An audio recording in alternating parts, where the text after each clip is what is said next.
भगवान बुद्ध के समय की बात है। शेरी के राज्य में बोधिसत्व निवास करते थे।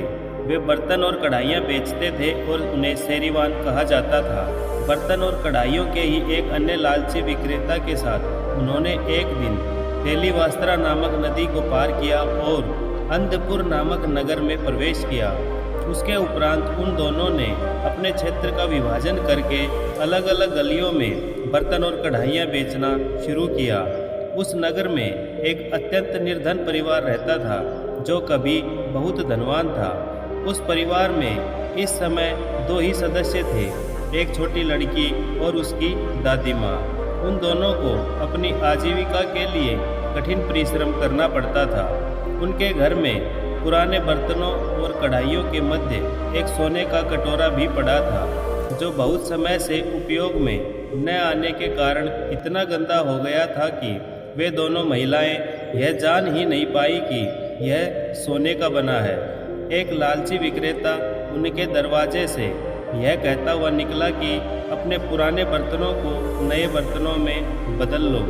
जब छोटी लड़की ने उस आवाज़ को सुना तो उसने अपनी दादी माँ से कहा, दादी माँ, एक नई थाली खरीद लो, बाहर एक बर्तन बेचने वाला आया है। वृद्ध महिला ने कहा, बेटी, हम लोग बहुत गरीब हैं, बदले में हम उसे क्या देंगे? लड़की ने कहा, क्यों, वह गंदा सा कटोरा है जिसे हम कभी प्रयोग में नहीं लाते। हम उस कटोरे से बदलकर थाली ले लेंगे। वास्तव में वृद्ध महिला और लड़की दोनों उस कटोरे से छुटकारा पाना चाहते थे। अतः वृद्ध महिला ने उस विक्रेता को घर के अंदर बुलाया और कहा, युवक, इस कटोरे को ले लो और इसके बदले में मेरी पोती को एक थाली दे दो। विक्रेता ने कटोरे को हाथ में लिया। उसे संदेह हुआ कि यह सोने का बना हुआ है। उसने अपने संदेह की पुष्टि के लिए सुई से कटोरे की तली में एक रेखा खींची। उसे विश्वास हो गया कि उसका संदेह सही है। वस्तुतः कटोरा शुद्ध सोने का ही बना हुआ था। वह लालची विक्रेता कटोरे के बदले में कुछ भी नहीं देना चाहता था, इसलिए उसने बहाना बनाया कि यह निरर्थक है और उसने उपेक्षापूर्वक उस कटोरे को जमीन पर फेंक दिया तथा अपने बैठने के स्थान से उठकर घर से बाहर चला गया। बालिका विक्रेता की अशिष्टता से बहुत दुखी हुई। वृद्ध महिला भी यह नहीं समझ सकी कि वह इतना क्रोधित क्यों हो गया और उसने ऐसा अपमानजनक व्यवहार क्यों किया।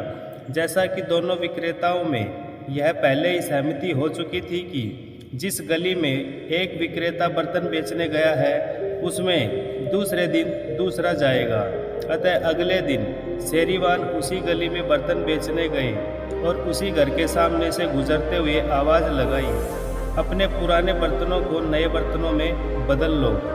बालिका ने एक बार फिर अपनी दादी माँ से प्रार्थना की कि उसे एक नई थाली दिलवा दें। वृद्ध महिला ने कहा, प्यारी बच्ची, क्या तुम्हें कल वाले विक्रेता के द्वारा किए गए निराशाजनक व्यवहार की याद नहीं है? क्या तुम्हें यह याद नहीं है कि उसने कैसे घृणापूर्वक कटोरे को जमीन पर फेंका था? हमें इस नए विक्रेता को बुलाकर भी केवल पश्चाताप ही करना पड़ेगा। बालिका ने कहा, वह विक्रेता अशिष्ट था, लेकिन यह सज्जन प्रतीत होता है। ऐसा लगता है कि यह कटोरे को ले लेगा।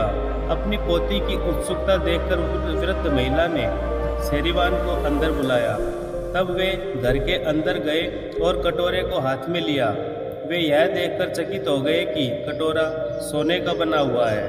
उन्होंने हिचकिचाते हुए पूछा, बूढ़ी माँ, क्या आप वास्तव में इसे बदलना चाहती हैं? इससे उत्साहित होकर बालिका ने पूछा, क्या आप इसके बदले में थाली दे देंगे? बूढ़ी माँ, आपका कटोरा शुद्ध सोने का बना हुआ है और इसकी कीमत बहुत अधिक है। मेरे पास उतना धन नहीं है, शेरीवान ने कहा।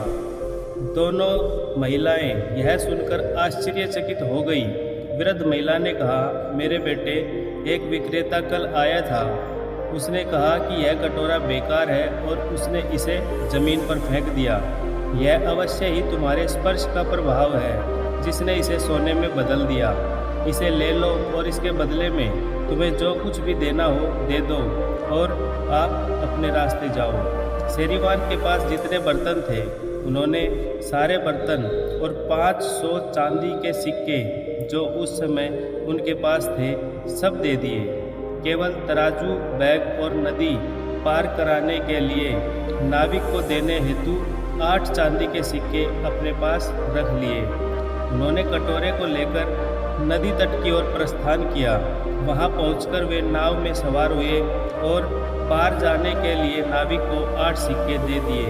शेरीवान उन दोनों महिलाओं के पास से जैसे ही गए वैसे ही वह लालची विक्रेता पुनः उनके पास आया और अधीरतापूर्वक बोला, कटोरे को ले आओ, मैं उसके बदले में तुम्हें कुछ दे देता हूँ। उसकी बहानेबाजी से वृद्ध महिला क्रोधित हो गई और बोली, तुमने तो कहा था कि कटोरे का कोई मूल्य नहीं है। आज हमारे पास एक ईमानदार विक्रेता आया था, उसने कहा कि यह कटोरा शुद्ध सोने का बना हुआ है। उसने उसके बदले में 500 चांदी के सिक्के और अपने सारे बर्तन भी दे दिए। अपनी हानि का अनुमान करके लालची विक्रेता चिल्लाया, मुझे जो लाभ होने वाला था उसमें उसने मुझे धोखा दिया। मैंने कटोरे को खो दिया। वह दुख और निराशा से इतना भर गया कि उसने अपने ऊपर से नियंत्रण ही खो दिया। उसने अपनी छाती पीट ली, अपनी सामग्री और पैसों को फेंक दिया, अपने शरीर पर सारे कपड़े फाड़ दिए और चिल्लाया, मैं उस घृणित व्यक्ति से अपना बदला लूँगा। उसने मेरी योजनाओं में क्यों हस्तक्षेप किया। दोनों महिलाएं उसके पागलपन को देखकर सन्न रह गई, लेकिन उन्होंने उसको रोकने के लिए कुछ नहीं किया।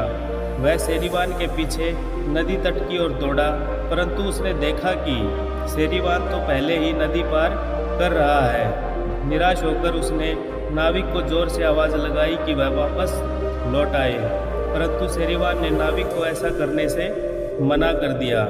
वह असहाय होकर नाव को उस पार जाते हुए देखता रहा। उसका हृदय ईर्ष्या और घृणा से भरा हुआ था।